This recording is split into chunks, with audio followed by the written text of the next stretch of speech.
Hi guys, this video will be sponsored by MyMote e-shopping. இதில் வந்து பார்த்திங்கன்னா நமக்கு வீட்டுக்கு தேவையான எல்லா ப்ராடக்ட்ஸுமே வந்துட்டு இருக்குது. டிஷ்வாஷராக இருக்கட்டும், க்ளீனராக இருக்கட்டும், இல்லை வந்து மேக்கப் கிட்ஸாக இருக்கட்டும், ஸ்டேஷ்னரி ஐட்டம்ஸாக இருக்கட்டும், லிக்விட்ஸாக இருக்கட்டும், உங்களுக்கு என்னெல்லாம் தேவைன்னு நினைக்கிறீங்களோ எல்லாமே நம்மக்கிட்ட வந்துட்டு அவைலபிளாக இருக்குது MyMote e-shoppingல. இதில் வந்து பார்த்திங்கன்னா கெட்டில்ஸ் ஆல்சோ வந்துட்டு இருக்குது. ஷாம்பு வேணுமா ஷாம்பு, உங்களுக்கு என்னெல்லாம் வேணுமோ அது எல்லாமே வந்து அவைலபிளாக இருக்குது. நம்ம வந்து குக்கிங்க்கு யூஸ் பண்ணுற மசாலாஸ் எல்லாமே வந்துட்டு ஆஃபரோடு கொடுத்துட்ருக்காங்க.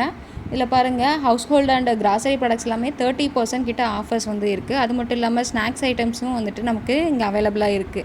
உங்களுக்கும் இந்த ப்ராடக்ட்ஸ் எல்லாம் வேணும் அப்படின்னு நினச்சிங்கன்னா நான் டிஸ்கிரிப்ஷனில் லிங்க் இருக்குது, போய் செக் பண்ணி பாருங்கள். அதுக்கு முன்னாடி நம்ம வீடியோ எப்படி இருக்குன்னு பார்க்கலாம். Welcome to my channel.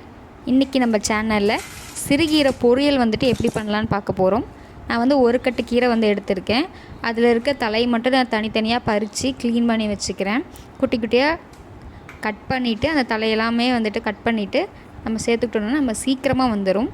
Okay, நம்ம எப்படி செய்யலான்னு ஸ்டார்ட் பண்ணலாமா? ஃபஸ்ட்டு அதுக்கு முன்னாடி நம்ம வந்து சீரகம் வந்துட்டு ஒரு 1/2 ஸ்பூனும், தேங்காய் இருக்குது பார்த்திங்களா, அதை வந்து நான் குட்டி குட்டியாக கட் பண்ணி வச்சுருக்கேன். அதை ரெண்டையும் போட்டு மிக்சியில் ஃபஸ்ட்டு போட்டு ஓட்டி எடுத்துக்கலாம். நெக்ஸ்ட்டு நம்ம அடுப்பை பற்ற வச்சுக்கலாம்.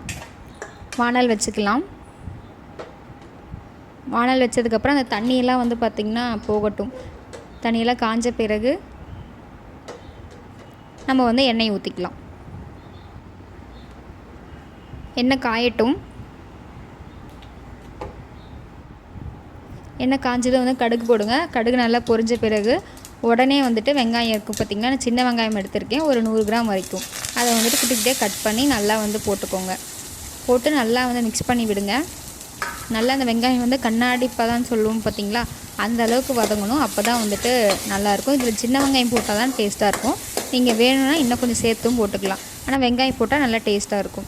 இப்போ வந்து நான் வரமிளகாய் போட்டுக்கிறேன். பச்சை மிளகா போட வேணாம், வரமிளகாய் போட்டிங்கன்னா தான் நல்லாயிருக்கும். ஒரு சிலர் கேட்பீங்க கருவேப்பிலையே போடலை அப்படின்னு சொல்லிட்டு. கீரைக்கு மேக்ஸிமம் கருவேப்பிலை தேவைப்படாதுங்க, ஏன்னா அதுவே ஒரு கீரை தான். ஸோ அதனால் கருவேப்பிலை தேவைப்படாது. இப்போ பூண்டு ஒரு 4 பல் வந்து சேர்த்துக்கிறேன். எல்லாத்தையும் போட்டு நல்லா மிக்ஸ் பண்ணி விடுங்க.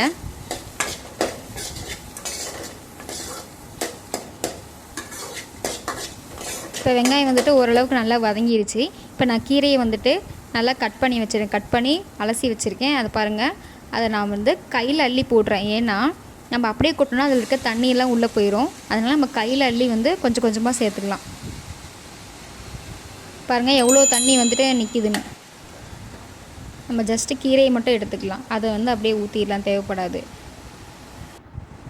இப்போ வந்து ஒரு மிக்ஸ் மட்டும் பண்ணி விடுங்க. நல்லா மிக்ஸ் பண்ணிவிட்டு நம்ம வந்துட்டு இதில் உப்பு வந்து இப்போ போட மாட்டோம். நான் எப்போ போடணும்னு சொல்கிறேன், அது எதுக்காகணும்னு சொல்கிறேன். இப்போ வந்துட்டு நம்ம லிட்டு போட்டு வந்து க்ளோஸ் பண்ணிக்கலாம். ஒரு 5 மினிட்ஸ் போதும். நல்லா சிம்மில் வச்சு 5 மினிட்ஸ் வந்துட்டு குக் பண்ணுங்கள். அதுலேயே வந்துட்டு கீரை நல்லாவே வெந்துடும். ஓப்பன் பண்ணி பார்ப்போம். பாருங்கள் எவ்வளோ ஆவி பறக்க பறக்க இருக்குது. நல்லா வந்துட்டு கீரை வெந்திருக்கும். இப்போ இன்னொரு டைம் நல்லா மிக்ஸ் பண்ணி விடுங்க. நல்லா கலந்து விட்ட பிறகு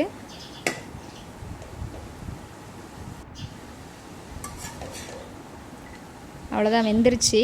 இப்போ வந்து பாருங்கள், ஒரு கீரையை மட்டும் எடுத்து நசுக்கி விட்டு பாருங்கள், கீரை வெந்திருக்கா இல்லையான்னு சொல்லிட்டு நம்ம கண்டுபிடிச்சிடலாம்.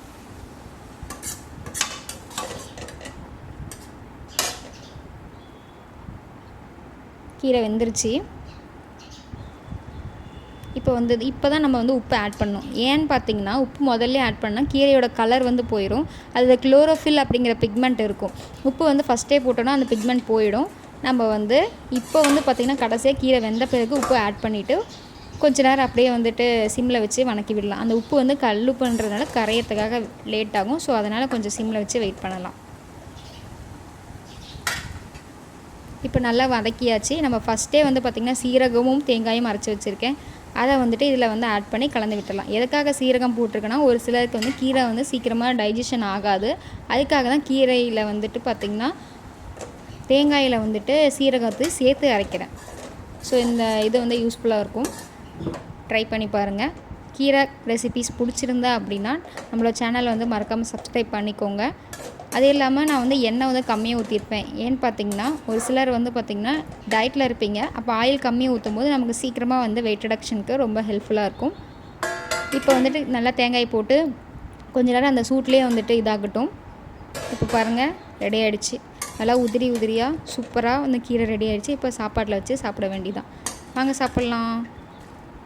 அப்புறம் இன்னொரு விஷயம், யாருக்காவது weight loss, weight gain, PCOD, PCOS, diabetes இருக்குது, கொலஸ்ட்ரால் இருக்குது அப்படின்னா நம்மளை கான்டாக்ட் பண்ணுங்கள். நம்ம டயட் கன்சல்டேஷன் பண்ணுவோம். Okay, thank you.